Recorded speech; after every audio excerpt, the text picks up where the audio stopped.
পবিত্র ঈদে মিলাদুন নবীতে দয়াল নবী মুহাম্মদ রাসূলুল্লাহ সবাই বলি সাল্লাল্লাহু আলাইহি ওয়াসাল্লাম,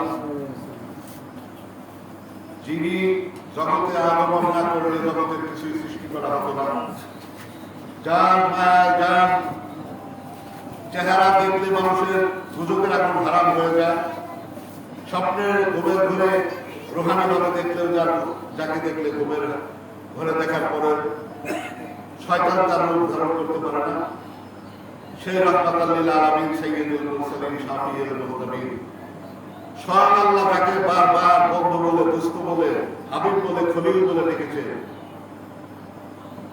সেই দয়াল নবী মুহাম্মদ রাসূলুল্লাহ সাল্লাল্লাহু আলাইহি ওয়াসাল্লামের আজকে শুভ জন্মদিন 12 রবিউল আউয়াল। আপনারা কি খুশি না বেজার? খুশি। এই দিনে তিনি ধরায় যখন আসছেন তখন তাম দুনিয়ার মাখলুকাত, 18,000 মাখলুকাত, জিন ইনসান সকলে আনন্দিত ছিল। আসমান জমিনের ফেরেশতারা সেদিন আনন্দ প্রকাশ করেছিল, আমরাও আনন্দিত। আমরা এই রাসূলকে মনে প্রাণে ভালোবাসি। রাসূলের প্রেম যার অন্তরে যতখানি, তার ঈমান ঠিক ততখানি।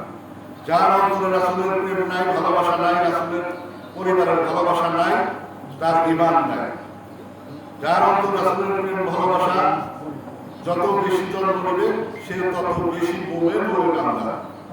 সুতরাং রাসূলের প্রেম আমাদের অন্তরে জন্ম নেই, এই প্রত্যাশা করি। সবাই এখন আজান হবে, আজানের পরে নামাজ হবে, আমাদের ইনশাআল্লাহ বয়ান শুরু।